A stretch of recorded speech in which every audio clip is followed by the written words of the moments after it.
Oi gente, seja bem-vinda a esse vídeo. Se você chegou aqui agora de paraquedas, deixa eu te contar. Eu fiz um primeiro vídeo para responder algumas perguntas, tudo em função de uma postagem que eu fiz no Instagram, que vai aparecer aqui, e também um vídeo anterior, que é o vídeo 1 dessa série sobre autoestima, que eu vou deixar aqui na descrição para você. Então, se você não viu o vídeo 1 e nem leu esse texto, eu te aconselho, para o melhor aproveitamento desse conteúdo, que você dê uma paradinha e vá ler o texto e assistir o primeiro vídeo. Ficou muito legal e eu tenho certeza absoluta que você vai compreender muito mais sobre o que eu estou falando se você fizer esse caminho didático. E se você já assistiu o primeiro vídeo, você sabe que a gente estava falando sobre hábitos. E eu estava contando para você que os nossos hábitos, eles são um aprendizado do cérebro confortável. E te disse também, isso não sou eu que estou te dizendo, é a neurociência. Inclusive um livro sobre neurociência que eu respeito muito é da professora Carla Tiepo, que vai aparecer aqui para você. Então, se você é da área de saúde mental ou se você simplesmente gosta de neurociência, eu te convido a conhecer essa bibliografia. É importante também te dizer que tem um livro sobre hábitos que eu também vou deixar aqui para que você possa consultar. E por que eu tô te dizendo isso?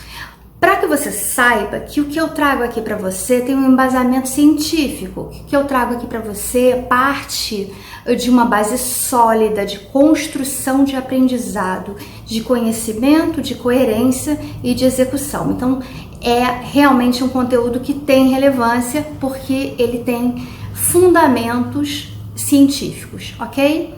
Dito isso, antes de eu prosseguir, se você não se inscreveu no canal, se inscreva no canal e dê like nesse vídeo. Eu comentei no vídeo anterior e eu quero ressaltar aqui o quanto é importante para quem grava, cria os roteiros, anota as perguntas, edita, e eu não faço nada disso sozinha, o quanto é importante pra gente que esse conteúdo tenha relevância, né? Porque muitas vezes as pessoas consomem o conteúdo como um produto e sequer se inscreve. Isso faz com que a gente não consiga atingir outras mulheres. Mas vamos lá. Se você tem um determinado hábito há muitos anos, e eu estava falando no vídeo anterior sobre os hábitos do afeto, né? Aquelas pessoas que geralmente se dizem com o dedo podre, são aquelas mulheres que geralmente são queixosas a respeito de si mesmas e dos padrões de comportamento que angariam para si. Então, se você tem um determinado padrão, né, a ponto de você sempre se perceber em parcerias amorosas, e eu tô falando especificamente agora, nesse momento, e quem assistiu o primeiro vídeo sabe, eu tô falando especificamente sobre parcerias afetivas, sobre parcerias amorosas. Então, se você tem dentro dessas parcerias amorosas uma repetição, o que em direito a gente chama, e eu, algumas de vocês sabem, eu sou advogada de formação, atuei como advogada há 20 anos, a gente usa muito o termo conto mais. Então, se você é um repetidor conto mais, ou seja, compulsivo, impossível de segurar a sua ânsia por esse tipo de relacionamento, você sabe bem o que eu tô te dizendo. Provavelmente, no seu inconsciente tem ali uma zona de conforto na qual você já reconhece o sofrimento. Como eu disse no vídeo 1, o cérebro ele é muito sagaz e ao mesmo tempo ele é bem espertinho, porque ele faz com que a gente repita os padrões, ainda que de sofrimento e desconforto, para que a gente não dê a ele o trabalho de se redecodificar, ou seja, para que ele não tenha que aprender a fazer sinapses neurais mas especificamente diferentes. Então, os neurôniozinhos, eles têm ali um combinado entre eles, são amiguinhos entre eles, e eles já sabem o que levar de informação para cada um de nós. Quando a gente está numa zona de conforto, ou como eu gosto de falar, uma zona de desconforto, ainda assim a gente permanece no sofrimento. É óbvio que ao se dar conta desse grau de repetição, isso não será suficiente para mudar o seu padrão de comportamento. Veja que padrão de comportamento já tem essa nomenclatura de padrão de comportamento porque você vem fazendo escolhas muito próximas. Então, no texto que eu aqui me refiro, que eu coloquei no Instagram sobre autoestima, mas tem muitos outros que eu vou pedir para que a edição também coloque aqui para você, relacionados à autossabotagem, à sua imagem, à sua autoconfiança, à sua mudança de vida e de escolhas. Para que a gente consiga proceder, a coisa número 1, né? A primeira atividade que a gente precisa fazer é se dar conta disso. Então veja, no primeiro vídeo a gente já entendeu por que é que a gente sofre. A gente sofre quando as nossas escolhas são relacionadas a um padrão de comportamento que foi aprendido, ainda que em nível inconsciente, que nos leva para o mesmo destino, um destino de sofrimento, um destino de um desnivelamento da autoimagem e do autoamor. Essa é a pergunta que a gente quis responder. Por que é que a gente sofre? A segunda pergunta, que é como a gente fura a bolha? A gente fura a bolha fazendo escolhas que vão gerar novos hábitos e que vão dar ao nosso cérebro melhores condições dele compreender que a gente já não está mais topando os mesmos acordos, trazendo para a vida prática. Se você vê sempre a mesma programação, normalmente, provavelmente, você, principalmente agora nesses tempos em que estão todos muito mais em casa, exceto aquelas pessoas que de fato não podem estar em casa, é evidente que você vê reprise de alguma coisa. Por quê? Porque você está naquele canal. Se você está naquele canal, chega uma hora que o canal não tem mais o que te passar de novidade, ele começa a reapresentar episódios do que você já assistiu. Tem gente que está assistindo as mesmas séries. Assim é o cérebro. Como você está no mesmo canal, ele começa a te dar possibilidades idênticas às que ele já sabe como se relacionar. Ele já entendeu o seu mecanismo. O cérebro é um grande Googão, sabe? Sabe o Google, que parece que ele adivinha pensamento? Sabe o algoritmo do Google? Que quando você fala assim, meu Deus, batedeira, aí você vai pesquisar sobre, sei lá, cocô de criança e aparece lá um monte de oferta de batedeira. O teu cérebro é um grande Google. Ele é um Google encantador, porque aí quando você tá com 30 pessoas diferentes, o teu olho provavelmente vai bater naquelas pessoas que de alguma maneira passam uma mensagem que você já conhece. Mas quando essa escolha é de sofrimento, aí o que fazer? Aí você tem que primeiro se conscientizar. Não há nenhuma mudança e as pessoas ficam muito injuriadas, irritadas. E eu entendo, e eu acolho. Eu quero dizer que se você é uma leitora, uma aluna ou uma colega de profissão que me acompanha e que se você fica irritada, incomodada com o que eu digo, eu quero dizer que você tem toda a razão.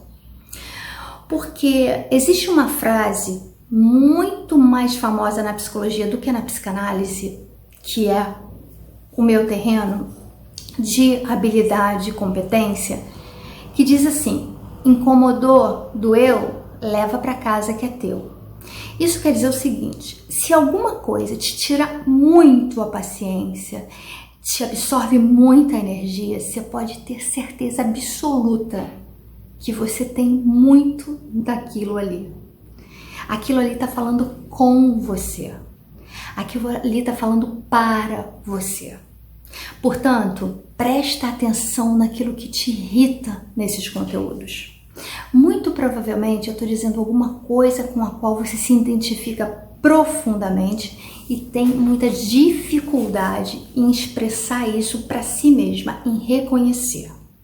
Então, uma vez que a gente já entendeu lá no vídeo anterior como é que são realizados os nossos padrões de autoestima, autoimagem e relacionamento, como é que o cérebro utiliza desse padrão para nos sempre convidar a repetir e repetir as escolhas, você já sabe que furar a bolha, sair desse emaranhado, requer um extremo esforço, empenho, numa autocompetência, eu diria até numa autoconsciência, em letras garrafais imensas, autoconsciência de que é necessário reconhecer que você precisa de ajuda. Muitas vezes a ajuda que você precisa virá das mais diversas fontes. Há pessoas que se dão muito bem com a psicanálise, há outras para as quais o coaching é muito mais interessante, há outras que vão procurar constelação familiar, há outras que vão procurar terapia holística, há outras que vão procurar uma igreja, Bom, o que eu chamo a atenção aqui, e muito consciente de que isso pode ser contraditório e até polêmico, é que a nossa capacidade de enfrentamento daquilo que nos faz sofrer não pode ser delegada a outra pessoa. Você não pode colocar no mesmo degrau a psicanálise, a terapia e a igreja, ou o templo, ou o centro espírita, ou o que quer que seja.